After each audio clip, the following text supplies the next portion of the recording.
Hello dear friends, स्वागत है आपका अपने यूट्यूब चैनल एसडी एजुकेशन पर। आज है 23 सितंबर 2024 और हम रेगुलर की तरह बात करने वाले हैं आज के मोस्ट इंपॉर्टेंट करंट अफेयर्स के क्वेश्चन। जैसा कि आप सभी लोग जानते हैं, हम अपने इस वीडियो में डेली के जो भी करंट अफेयर्स होते हैं, बहुत ही इंपॉर्टेंट करंट अफेयर्स के क्वेश्चन, उनके साथ में क्या कुछ एक्सप्लेनेशन बनता है, इन सभी को बहुत ही आसान भाषा में और बहुत ही कम समय में कवर किया जाता है। आप जानते ही हैं कि बहुत ही कम समय में इतना सारा कंटेंट तैयार किया जाता है आपके लिए। तो अगर आप वीडियो शुरू से लेकर लास्ट तक देखते हैं तो आपको पूरा बेनिफिट मिलने वाला है।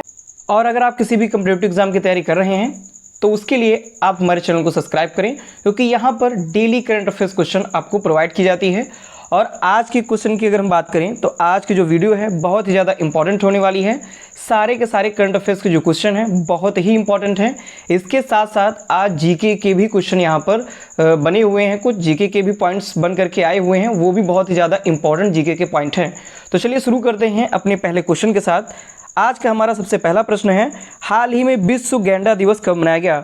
यानी कि वर्ल्ड राइनो डे, ये कब मनाया जाता है या फिर कब मनाया गया? तो ए ऑप्शन है 21 सितंबर, बी ऑप्शन है 22 सितंबर, सी ऑप्शन है 18 सितंबर और डी ऑप्शन है 12 सितंबर।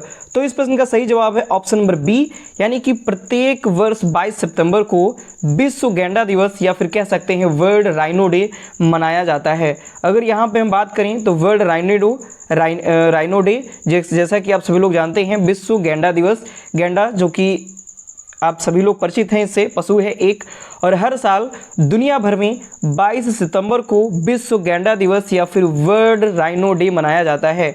विश्व राइनो दिवस यानी विश्व गैंडा दिवस का जो आयोजन है ये पहली बार 2010 में किया गया था। यानी कि अगर पहली बार कब मनाया गया था तो 2010 में ये पहली बार मनाया गया था।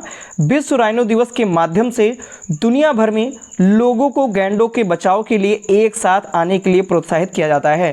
यानी कि जो वर्ल्ड राइनो डे मनाया जाता है, इसका प्रमुख उद्देश्य है कि दुनिया भर में लोगों को जो गैंडा पशु होते हैं इनके बारे में जागरूकता फैलाई जाए और इनके बचाव के लिए लोगों को जागरूक किया जाए।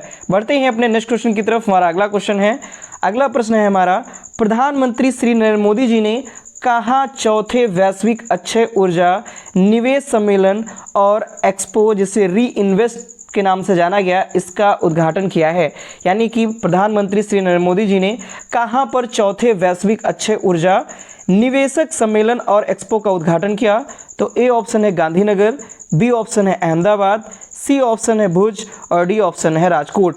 तो इस प्रश्न का सही जवाब है ऑप्शन नंबर ए, यानी कि गांधीनगर में प्रधानमंत्री श्री नरेंद्र मोदी जी के द्वारा चौथे वैश्विक अक्षय ऊर्जा निवेशक सम्मेलन और एक्सपो का उद्घाटन किया गया है। अगर हम डिटेल में बात करें तो प्रधानमंत्री श्री नरेंद्र मोदी जी ने गुजरात के गांधीनगर में चौथे वैश्विक अक्षय ऊर्जा निवेशक और सम्मेलन और एक्सपो री इन्वेस्ट का उद्घाटन किया है। संस्करण जो इस बार है ये चौथा संस्करण है इसका। ये 3 दिवसीय सम्मेलन है, यानी कि ये 3 दिनों तक आयोजित किया जाएगा। 3 दिवसीय सम्मेलन है। यहाँ पर 200 गीगावाट से अधिक स्थापित गैर जीवाश्म ईंधन की क्षमता के बारे में भी उद्घाटन किया गया है। और भारत अपनी पेरिस जलवायु प्रतिबद्धताओं को निर्धारित समय से 9 साल पहले पूरा करने वाला पहला G20 राष्ट्र बन गया है। यानी कि पेरिस जलवायु के द्वारा जो प्रतिबद्धताएं दी गई हैं, निर्धारित समय दिया गया, उनसे 9 साल पहले ही पूरा करने वाला पहला G20 जो राष्ट्र है वो भारत बन गया है। बढ़ेंगे हम अपने नेक्स्ट क्वेश्चन की तरफ। अगला क्वेश्चन है हमारा, हाल ही में किस राज्य ने MSME नीति 2024 लॉन्च की? यानी कि कौन सा ऐसा राज्य है जिसने नई MSME नीति लागू की है? तो ए ऑप्शन है आंध्र प्रदेश, बी ऑप्शन है तेलंगाना, सी ऑप्शन है गुजरात और डी ऑप्शन है केरल। तो इस प्रश्न का सही जवाब है ऑप्शन नंबर बी, यानी कि तेलंगाना राज्य ने नई MSME नीति 2024 लॉन्च की हुई है। अगर हम डिटेल में बात करें तो तेलंगाना के जो वर्तमान में मुख्यमंत्री हैं श्री रेवंत रेड्डी, इन्होंने नई MSME नीति 2024 लॉन्च की हुई है। इसके द्वारा 5 वर्षों में 4000 करोड़ रुपए के निवेश की बात भी की गई है। यानी कि जो 5 वर्ष होंगे, इन 5 वर्षों में 4000 करोड़ रुपए का निवेश भी किया जाएगा। जिसका जो लक्ष्य है, यानी कि जो ये नई MSME नीति लॉन्च की गई है, इसका लक्ष्य क्या है? सूक्ष्म, लघु और मध्यम उद्योगों के सामने आने वाली 6 प्रमुख चुनौतियों का समाधान करना और दलितों तथा महिलाओं के लिए औद्योगिक अवसर पैदा करना। यानी कि जो दलित होते हैं और जो महिलाएं हैं, इनके लिए औद्योगिक अवसर उपलब्ध कराना और जो भी कुछ प्रमुख चुनौतियां हैं उन चुनौतियों का समाधान करना इसका प्रमुख लक्ष्य है। बढ़ेंगे हम अपने नेक्स्ट क्वेश्चन की तरफ। अगला क्वेश्चन है हमारा, हाल ही में किस राज्य द्वारा वोट का तोहर थीम लॉन्च किया गया? यानी कि अभी हाल ही में किस राज्य के द्वारा वोट का तोहर, ये एक थीम सॉन्ग है, इसको लॉन्च किया गया है? तो ए ऑप्शन है लद्दाख, बी ऑप्शन है जम्मू कश्मीर, सी ऑप्शन है तेलंगाना और डी ऑप्शन है मणिपुर। तो इस प्रश्न का सही जवाब है ऑप्शन बी, यानी कि जम्मू कश्मीर में अभी हाल ही में चुनाव होने वाले हैं और इसीलिए जम्मू कश्मीर राज्य के द्वारा वोट का तोहर ये एक थीम सॉन्ग लॉन्च किया गया है। बात अगर हम करें तो जम्मू और कश्मीर में थीम गीत वोट का तोहरी सॉन्ग ये लॉन्च किया गया है।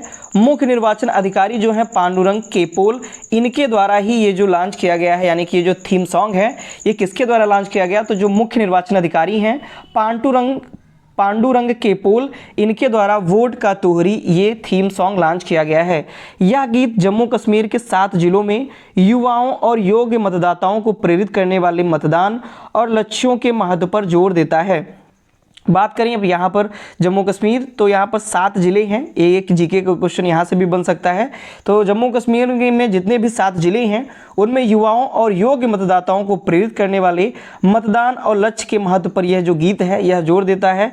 कब लॉन्च किया गया? तो 18 सितंबर 2024 को यह लॉन्च किया गया। बढ़ेंगे अपने हम नेक्स्ट क्वेश्चन की तरफ। हमारा अगला क्वेश्चन है, हाल ही में तेजस लड़ाकू बेड़े में शामिल होने वाली पहली महिला लड़ाकू पायलट कौन बनी? मोस्ट इंपॉर्टेंट क्वेश्चन है क्योंकि पहली है और खासकर पहली महिला से अगर कोई क्वेश्चन होता है तो उसके पूछे जाने की पूरी संभावना बनी रहती है। तो ये क्वेश्चन बहुत ही इंपॉर्टेंट है, ये पूछा जा सकता है। तो तेजस लड़ाकू बेड़े में शामिल होने वाली पहली महिला लड़ाकू पायलट कौन बन गई हैं? तो ए ऑप्शन है अभिलाषा बराक, बी ऑप्शन है शिवानी सिंह, सी ऑप्शन है मोहना सिंह और डी ऑप्शन है अवनी चतुर्वेदी। तो इस प्रश्न का सही जवाब है ऑप्शन नंबर सी, यानी कि मोहना सिंह तेजस लड़ाकू बेड़े में शामिल होने वाली पहली महिला लड़ाकू पायलट बन गई हैं। अगर हम यहाँ पर आर्टिकल में देखें तो ये है मोहना सिंह और यही पहली तेजस लड़ाकू बेड़े में शामिल होने वाली पहली महिला बन गई हैं। आगे हम डिटेल में अगर हम बात करें तो squadron leader Mohana Singh IAF के तेजस लड़ाकू स्क्वाड्रन का हिस्सा बनने वाली भारत की पहली महिला पायलट बन गई हैं।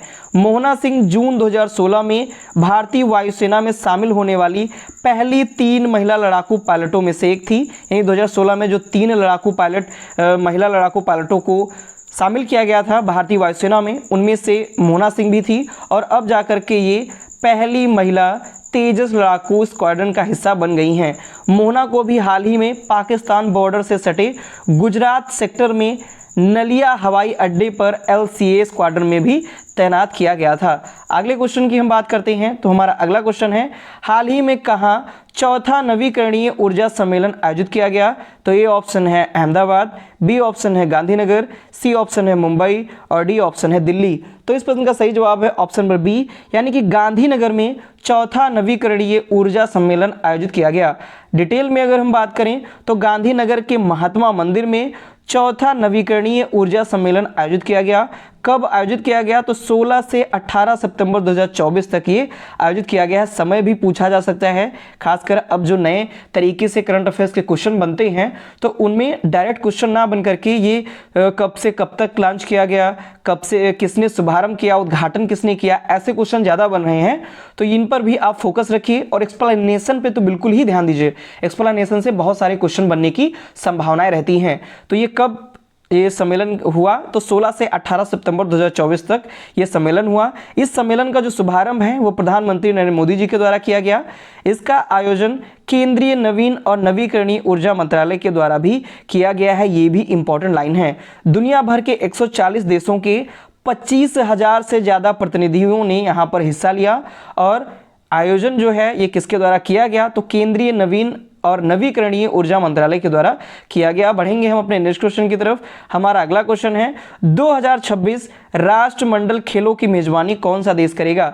यानी अभी हाल ही में राष्ट्रमंडल खेलों की मेजबानी की बात की गई, तो 2026 में किसको यह जिम्मेदारी सौंपी गई है? तो ए ऑप्शन है अमेरिका, बी ऑप्शन है स्कॉटलैंड, सी ऑप्शन है तेहरान और डी ऑप्शन है सऊदी अरब। तो इस प्रश्न का सही जवाब है ऑप्शन नंबर बी, यानी कि स्कॉटलैंड में 2026 का राष्ट्रीय मंडल खेल आयोजित किया जाएगा। इसकी मेजबानी कौन करने वाला है? ये करने वाला है स्कॉटलैंड, और स्कॉटलैंड के ग्लासगो में ये आयोजन होगा। तो Glasgow to host 2026 Commonwealth game. Detail में अगर हम बात करें तो 2026 राष्ट्रमंडल खेलों की जो मेज़बानी है वो स्कॉटलैंड की जो राजधानी है ग्लासगो, वहाँ पर आयोजित किया जाएगा। स्कॉटलैंड की जो राजधानी क्या है, ग्लासगो, ये भी पूछी जा सकती है। राजधानी का नाम भी पूछा जा सकता है, तो ये भी इंपॉर्टेंट है जीके से संबंधित। और राष्ट्रमंडल जो खेल हैं 2026 के, इनकी मेज़बानी भी स्कॉटलैंड की राजधानी ग्लासगो में की जाएगी।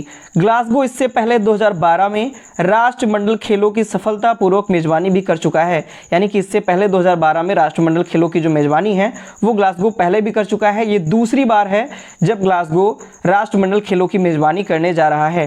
पहला राष्ट्रमंडल जो खेल है वो 1930 में कनाडा के हैमिल्टन में आयोजित किया गया था, यानी कि फर्स्ट जो राष्ट्रमंडल खेल था वह 1930 में कनाडा के हैमिल्टन में आयोजित किया गया था। बढ़ेंगे हम अपने नेक्स्ट पॉइंट की तरफ। तो 2026 राष्ट्रमंडल खेलों में क्या कुछ खास है, अगर इसके बारे में हम बात करें तो पहली बार 5 अलग अलग शहरों में इसका आयोजन किया जाएगा, यानी कि इनमें जो राष्ट्रमंडल में जो खेल होंगे, इन खेलों का आयोजन पहली बार 5 अलग अलग राज्यों में होगा, अलग अलग शहरों में होगा। भारत में प्रसिद्ध जो कुश्ती, तीरंदाजी और निशानेबाजी है, इसको जगह नहीं मिली हुई है, यानी कि ये यहाँ पर एंट्री इसको नहीं मिली हुई है राष्ट्रमंडल खेलों में। और 28 साल बाद राष्ट्रमंडल खेलों में पुरुष क्रिकेट, वनडे और टी20, यानी कि पहले 28 साल पहले वनडे शामिल किया गया था और अब टी20 फॉर्मेट जो है वो शामिल किया गया है, यानी कि राष्ट्रमंडल खेलों में पुरुष क्रिकेट को शामिल किया गया है। इस बार पुरुष क्रिकेट की भी स्पर्धा होने वाली है। बढ़ेंगे हम अपने नेक्स्ट क्वेश्चन की तरफ। हमारा अगला क्वेश्चन है, हाल ही में किस सभ्यता की खोज के 100 वर्ष पूरे होने पर शताब्दी मनाई गई, यानी कि कौन सी ऐसी सभ्यता है जिसके भी हाल ही में 100 वर्ष पूरे हुए हैं और इस अवसर पर शताब्दी मनाई गई। तो ए ऑप्शन है मिस्र की सभ्यता, बी ऑप्शन है चीन की सभ्यता, सी ऑप्शन है सिंधु सभ्यता और डी ऑप्शन है मेसोपोटामिया की सभ्यता। तो इस प्रश्न का सही जवाब है ऑप्शन नंबर सी, यानी कि सिंधु सभ्यता के 100 वर्ष पूरे होने पर शताब्दी मनाई गई है। आगे हम अगर डिटेल में बात करें तो 20 सितंबर 2024 को सिंधु घाटी सभ्यता की खोज की घोषणा की शताब्दी मनाई गई, यानी कि सिंधु घाटी सभ्यता की जब खोज की गई थी, उसकी जो घोषणा की गई थी, उसकी शताब्दी अभी 20 सितंबर 2024 को मनाई गई। हड़प्पा सभ्यता जो है वो मिस्र और मेसोपोटामिया के साथ विश्व की सबसे पुरानी सभ्यताओं में से एक है, यानी कि सबसे पुरानी सभ्यताओं में अगर बात की जाए तो हड़प्पा सभ्यता का भी या फिर कह सकते हैं सिंधु सभ्यता का भी नाम शामिल है।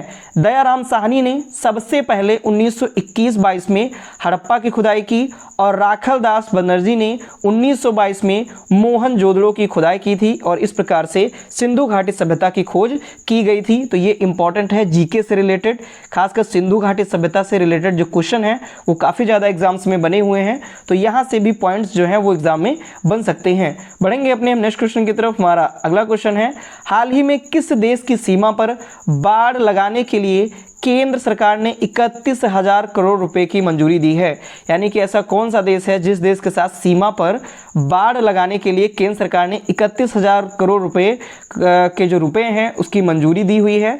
तो ए ऑप्शन है नेपाल, बी ऑप्शन है चीन, सी ऑप्शन है म्यांमार और डी ऑप्शन है भूटान। तो इस प्रश्न का सही जवाब है ऑप्शन नंबर सी, यानी म्यांमार देश की सीमा पर बाड़ लगाने के लिए केंद्र सरकार ने 31,000 करोड़ रुपए की मंजूरी दी है। बाड़ आप सभी लोग जानते हैं, चारों तरफ जो बॉर्डर एरिया होता है वहाँ पर ऐसे करके जो बाड़ लगाई जाती हैं, तार वार बिछाए जाते हैं खंभे गाड़ के, वही बाड़ जैसा ही होता है। और अगर हम आगे डिटेल में बात करें तो केंद्र सरकार ने लगभग 31,000 करोड़ रुपए की लागत से भारत और म्यांमार देश के बीच पर बाड़ लगाने और सड़कों के निर्माण को मंजूरी दी है, यानी कि भारत और म्यांमार की सीमा पर बाड़ लगाए जाएंगे और सड़कों का निर्माण भी किया जाएगा। इसके लिए 31,000 करोड़ रुपए की जो राशि है इसकी मंजूरी दे दी है। म्यांमार जो देश है वो भारत के अरुणाचल प्रदेश, नागालैंड, मणिपुर और मिजोरम के साथ 1643 किलोमीटर की सीमा साझा करता है। मोस्ट इंपॉर्टेंट है जीके के लिए, इंपॉर्टेंट है बहुत ज़्यादा। आप क्वेश्चन देख करके और जो एक्सप्लेनेशन है वो देख करके आपको खुद ही अंदाज़ा हो जाएगा कि कितना ज़्यादा इंपॉर्टेंट ये होने वाले हैं। और जब क्वेश्चंस जो होते हैं वो जब एग्जाम में पूछे जाते हैं तब आपको पता चलता है कि जो कुछ भी पढ़ाया गया है, जो कुछ भी क्वेश्चन बताए गए हैं वो कितना ज़्यादा इंपॉर्टेंट हैं। तो इसके लिए आप यहाँ पर देख सकते हैं कि जो म्यांमार देश है वो भारत के अरुणाचल प्रदेश, नागालैंड, मणिपुर और मिजोरम इन राज्यों के साथ अपनी सीमा साझा करता है। और कितनी सीमा साझा करता है? तो 1643 किलोमीटर की जो सीमा है वो साझा करता है। भारत की वर्तमान में 15,000 किलोमीटर से अधिक स्थलीय सीमा है और 7500 किलोमीटर से अधिक समुद्री सीमा है। ये एक मतलब लंबाई है, यानी भारत की अगर केवल स्थलीय सीमा की बात की जाए तो वर्तमान में 15,000 किलोमीटर है और अगर समुद्री सीमा की बात की जाए तो ये 7500 किलोमीटर है। आगे अगर हम बात करें तो इंटरनेशनल लैंड बॉर्डर की, तो भारत और अफगानिस्तान 106 किलोमीटर की सीमा साझा करता है, जो कि सबसे छोटी सीमा है। यानी भारत और अफगानिस्तान के साथ सबसे छोटी सीमा है 106 किलोमीटर की। भारत पाकिस्तान की अगर हम बात करें तो भारत और पाकिस्तान की 3323 किलोमीटर की सीमा साझा करता है। भारत और चाइना 3488 किलोमीटर की यानी 3488 किलोमीटर की सीमा साझा करता है। भारत और भूटान 699 किलोमीटर की सीमा साझा करता है। भारत और नेपाल 1751 किलोमीटर की सीमा साझा करता है। भारत और म्यांमार 1643 किलोमीटर की सीमा साझा करता है और भारत और बांग्लादेश 4096.7 किलोमीटर की सीमा साझा करता है, यानी कि लगभग 4097 कह सकते हैं या फिर 4096 किलोमीटर की सीमा साझा करता है। तो सबसे ज़्यादा अगर भारत किसी देश के साथ सीमा साझा करता है तो वह है बांग्लादेश और सबसे कम की बात की जाए तो वह है अफगानिस्तान, केवल 106 किलोमीटर की सीमा साझा करता है। बढ़ेंगे हम अपने नेक्स्ट पॉइंट की तरफ। तो यहाँ पर म्यांमार आया है, तो अगर हम वर्ल्ड मैप में म्यांमार को देखें तो ये है अपना प्यारा भारत और भारत में इधर हम जाएंगे पूर्वी जो राज्य हैं वहाँ, तो यहाँ पर हमको दिखिएगा बांग्लादेश और यहीं पर पूर्वी जो भी राज्य हैं उनसे लगा हुआ ये देश है म्यांमार और इसकी राजधानी होती है बर्मा। इम्पॉर्टेंट है, ये है म्यांमार, आप देख भी सकते हैं। अब बढ़ेंगे हम अपने नेक्स्ट क्वेश्चन की तरफ। अगला क्वेश्चन है, लास्ट क्वेश्चन है हमारा, हाल ही में किसे मिस इंडिया वर्ल्ड वाइड 2024 का ताज पहनाया गया? यानी कि किसने मिस इंडिया वर्ल्ड वाइड 2024 का खिताब जीता हुआ है? तो ए ऑप्शन है ध्रुवी पटेल, बी ऑप्शन है स्नेहा नाम्बियार, सी ऑप्शन है लीजा अब्दुल हक और डी ऑप्शन है मालविका शर्मा।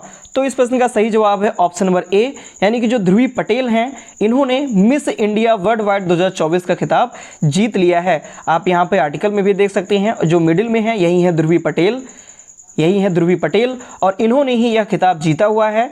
आगे अगर हम डिटेल में बात करें तो अमेरिका में ये भारतीय मूल की छात्रा हैं ध्रुवी पटेल और इन्होंने मिस इंडिया वर्ल्ड वाइड 2024 जो है वो जीता हुआ है। जो ध्रुवी पटेल हैं ये कंप्यूटर इंफॉर्मेशन सिस्टम की ये छात्रा हैं, यानी कि कंप्यूटर इंफॉर्मेशन सिस्टम की स्टूडेंट हैं। मिस इंडिया जो वर्ल्ड वाइड है ये भारत के बाहर आयोजित होने वाली सबसे लंबे समय तक चलने वाली भारतीय प्रतियोगिता है। यानी कि जो मिस इंडिया वर्ल्ड वाइड है ये भारत के बाहर आयोजित की जाती है और भारत के बाहर जो निवासी होते हैं, भारत के जो भारतीय मूल के होते हैं, ये उनके बीच में प्रतियोगिता की जाती है और उसमें जो भी विजेता होता है उनको इसका ताज पहनाया जाता है, यानी कि मिस इंडिया वर्ल्ड उसको घोषित किया जाता है। जो कि इस बार की मिस इंडिया वर्ल्ड वाइड 2024 बनी है ध्रुवी पटेल। बात करें ध्रुवी पटेल एक भारतीय मूल के गुजराती परिवार से हैं, यानी कि इनका भारत में गुजरात राज्य से संबंध है, गुजरात राज्य की रहने वाली हैं, जो कि बचपन में ही इनके माता पिता यूएसए चले गए थे और ये अमेरिका में भारतीय मूल की छात्रा हैं। आगे अगर हम बात करें तो यह जो आयोजन है ये एडिशन न्यू जर्सी में हुआ, यानी कि जो ये आयोजन किया गया मिस इंडिया वर्ल्ड वाइड का, तो ये आयोजन एडिसन न्यू जर्सी में किया गया। इसमें 3 श्रेणियों में जो खिताब हैं वो दिए जाते हैं, 3 श्रेणियों में विजेता घोषित किए जाते हैं, जिसमें से पहली श्रेणी है मिस श्रेणी। इसके अंतर्गत जो विजेता बनी है वो है ध्रुवी पटेल।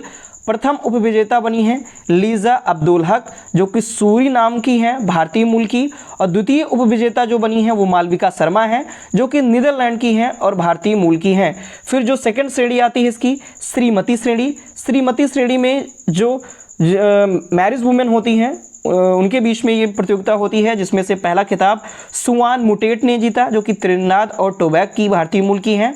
प्रथम उपविजेता जो हैं वो स्नेहा नाम्बियार हैं और द्वितीय उपविजेता पवनदीप कौर हैं जो कि यूनाइटेड किंगडम की रहने वाली हैं। आगे हम बात करें तीसरी जो श्रेणी है वो किशोर श्रेणी है, जिसके अंतर्गत जो विजेता घोषित किया है सिएरा सुरेट को।